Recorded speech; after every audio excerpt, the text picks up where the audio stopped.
Olá, bem-vindos! Hoje a gente vai mergulhar num conceito que é, olha, fascinante, vindo de uma cosmologia bem detalhada, a ideia dos adões planetários. A primeira coisa a entender, segundo a fonte que estamos analisando, é que não estamos falando de um único casal. Não, estamos falando de uma ordem inteira de seres com uma missão muito, mas muito específica, dar um empurrão, um verdadeiro upgrade biológico e cultural em civilizações de mundos em desenvolvimento.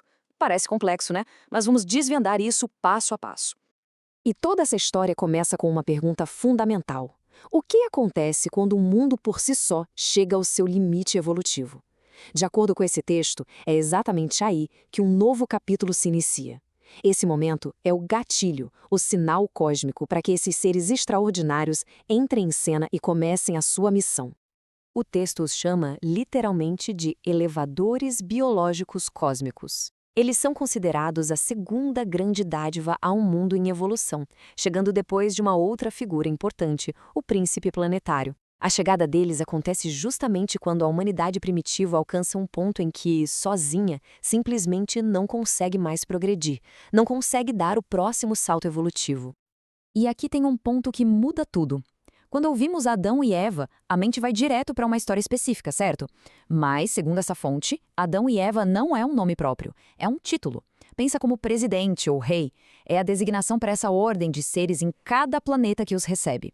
Eles são um presente material de uma entidade superior, o Filho Criador, e a missão deles, bom, especialmente em mundos que já passaram por alguma rebelião, essa missão é descrita como sendo extremamente perigosa.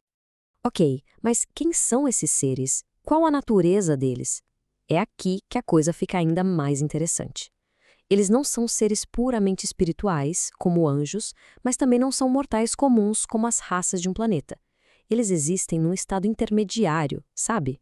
Funcionando como uma verdadeira ponte entre o mundo físico, material, e o mundo espiritual. Oficialmente, o texto os define como filhos e filhas materiais, uma ordem única de seres criados com um propósito muito claro: serem elevadores físicos. O que isso quer dizer? Que a própria biologia deles é a ferramenta para a missão. É o que permite que eles interajam, vivam e, eventualmente, se misturem com as raças que vieram ajudar. E a descrição da aparência deles é bem vívida. O texto diz que os seus corpos brilham com um halo de luz radiante de tonalidade violeta. Isso não é só um detalhe poético, não. É daí que vem o nome da nova linhagem que eles têm a missão de criar: a raça violeta. Vamos ver rapidinho as características principais deles. Primeiro, são altíssimos, podendo chegar a quase 3 metros de altura. A nutrição é dupla. Eles comem comida material como nós, mas também absorvem energia diretamente do cosmos.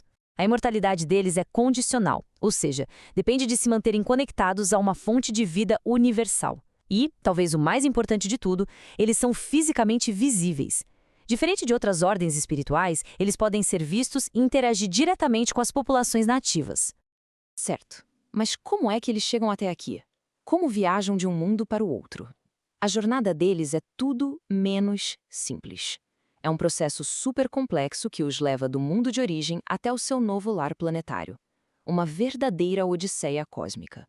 O processo de transporte, como descrito no texto, é fascinante.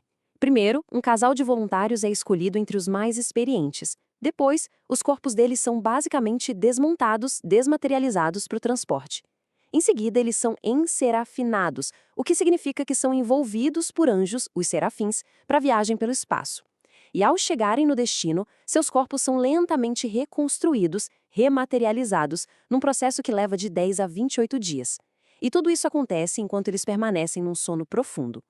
Quando eles finalmente chegam e despertam, aí sim começa o plano. E é um plano grandioso. A missão não é só viver no meio do povo, mas sim projetar ativamente um novo futuro para a humanidade daquele planeta. Esse plano é conhecido como regime edênico. A primeira tarefa deles é bem conhecida: estabelecer um jardim do Éden. Só que, segundo o texto, isso não é só um paraíso para eles morarem. É, na verdade, uma espécie de quartel-general planetário, um centro de civilização avançada projetado para ser um modelo para o resto do mundo. Um modelo de biologia, de cultura, de sociedade, de tudo. A estratégia biológica é muito metódica.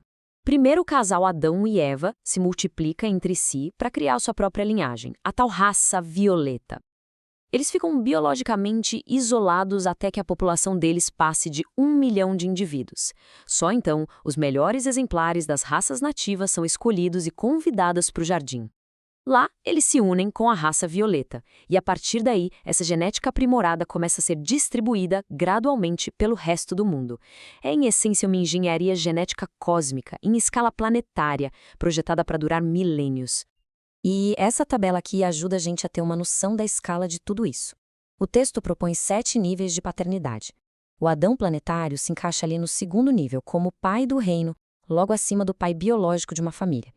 Isso coloca dentro de uma hierarquia cósmica gigantesca, que vai subindo até chegar na figura máxima de todas, o pai universal. Mas e o nosso mundo? Como esse plano se aplicou à Terra? É aqui que a história dá uma virada.